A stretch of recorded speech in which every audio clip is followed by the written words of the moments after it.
And we start tracking a major mudslide in Colfax tonight. At least one home damaged and people living in 3 different households forced to evacuate with no clear timeline on when they can go back home. It is just one example of the damage caused by back-to-back winter storms. Good evening, I'm Chris Thomas. I'm Laura Painter. ABC 10's Luke Clary is in Colfax tonight. He talked with people who saw the mudslide in action. They say they are lucky to walk away. CAL FIRE tells us they'll need to get a geologist up here to assess the damage in order to determine when it's safe for people to return. And this mudslide is just one example of the kinds of challenges people have faced across the foothills as the heavy rains came down today. With the foothills drenched from a seemingly never-ending rainstorm, it just snapped into it. Boom! Neighbors say they were lucky to escape unharmed from a mudslide on Ben Taylor Road in Colfax. We look over here and it's a hole. It's filled with mud. An estimated 250 feet wide by 100 yards long, it damaged one home and triggered the evacuation of 2 others. Uncontrolled mud is extremely heavy and can move super fast. CAL FIRE providing these aerial images. The back roads almost washed away. But under these extreme kind of rain, snow events over long periods of time, the ground does get super saturated and we end up with situations that we're working today. In other parts of the county, the high winds also creating a hazard. Really windy. The trees looked like they were going to go over. And some did. On Placer Hills Road, just outside Weimar, this huge tree came crashing down on those power lines, leaving thousands without power. Crews working to reconnect the power, many neighbors firing up their gas and propane powered generators. Yeah, we'll be fine. I'll still be in my hot tub tonight.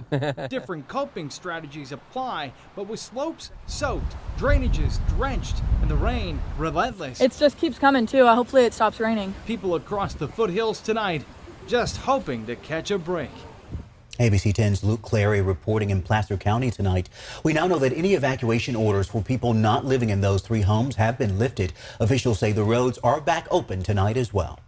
People living in Lovey's Landing Mobile Home Park in Sutter County are under evacuation orders tonight.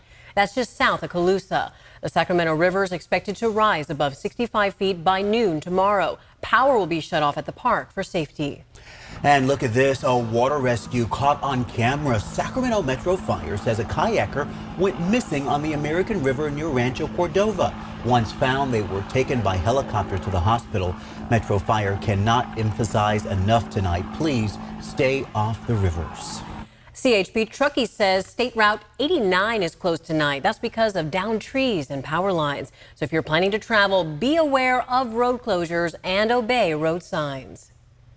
And here's what can happen if you do not. This driver drove past a closed road sign on Casson Road in Tracy, then spun into a ditch. CHP Tracy says not only did they get a ticket, but they had to pay for their car to get towed out of all that mud as well. And Monica, I know you're tracking even more coming in, huh? Right, Later new this week. tonight, we are going to be tracking parts of the Sacramento River. This is going to be upstream. We now have 14 monitoring stations that are going to be above flood stage. So zooming in a little bit closer, this is going to be from Red Bluff all the way to roughly about Chico, from Bend Bridge to Ord Ferry, the peak being Wednesday morning, tomorrow morning, through Thursday morning. Of course, that's upstream from downtown Sacramento as we head towards Woodland when we start to see some of those waters move its way through the channel. We also have that flood warning in effect until further notice for the Merced River. We've been watching that. It's cresting tomorrow, and we're hoping for all the water to start to come down. Now, through tonight, we still have that flood watch. That is expected to expire here for tonight, but flooded roads. And as you saw, it's really the delayed effect of all that runoff coming off the hill. The good news tonight is that snow line is starting to move down, so we're not seeing so much rain on top of snow. Instead, it is turning to snow in the 80-50 corridor. We have chains required on many of the mountain passes, ones that are passable at this point. The showers have started to dwindle a bit for parts of the 80-50 corridor foothills. However, for the mother lode, we're still looking at areas of showers. So yes, the valley has cleared, but some of us still dealing with rain and snow for tonight. Temperatures, meantime, much colder tonight, 5 to 10 degrees colder in the wake of that storm that rolled through. So we're dropping into the 40s and 50s down low, 30s up top, and that's what's going to support that snow level dropping for tonight. Winds are much calmer tonight than what we saw earlier for today. That after peak gusts in the 70s across the coast and in the 50s and 60s for the valley. We still have a big plume of moisture working its way in from the Pacific. We'll track that. But for tonight, things are starting to wind down. A quieter day for Wednesday. We'll track that next storm coming up. We'll take a quiet day, Monica. Thank you. One of the places that saw some of the worst flooding back in January was Wilton. 3 people died when a number of levees failed. ABC 10's Roxanne Elias spoke to people who live there about the possibility of more flooding. Water coming through, a lot of water. Water from this latest storm is already at the doorsteps of Janine Manzaneres' home off Dillard Road.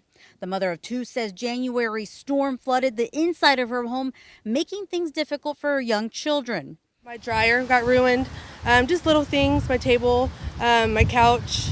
About, I think, 2 inches that came in, I believe, 2-3 inches. Most like the walls, water seeped up to the walls. With on and off rain in Wilton, one of the fears is the overflow of the Cosumnes River. The Reclamation District 800 says as long as the crest stays at or below 12.7 feet, they'll be in good shape.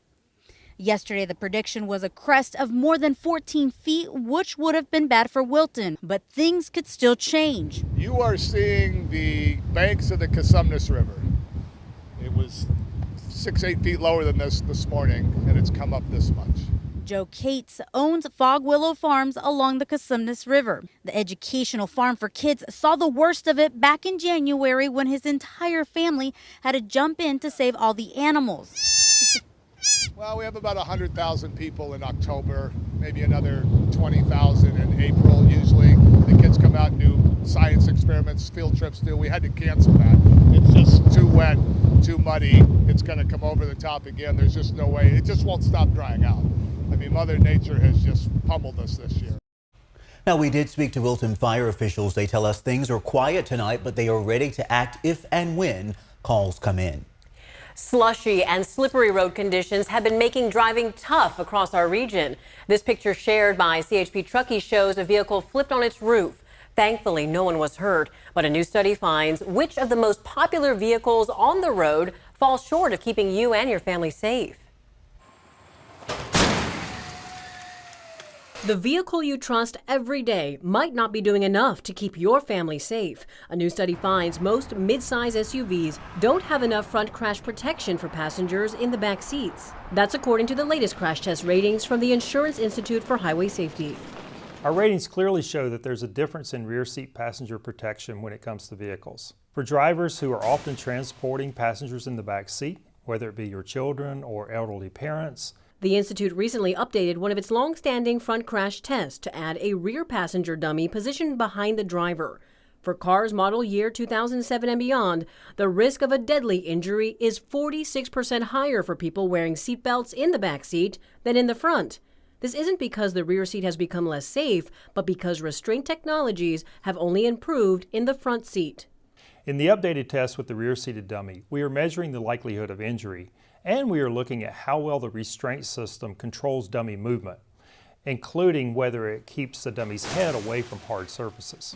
Of 13 midsize SUVs tested, only 4, the Ford Explorer, Ford Mustang Mach-E, Subaru Ascent, and Tesla Model Y, earn good ratings. The Honda Pilot and Jeep Grand Cherokee are among the vehicles that rated poor.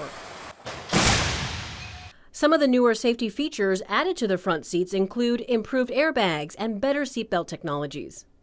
We believe automakers can accelerate safety in the rear seat by adding these same belt technologies and protecting that rear-seated passenger. To read the full breakdown of the study and to see where your vehicle ranks, go to our website, abc10.com.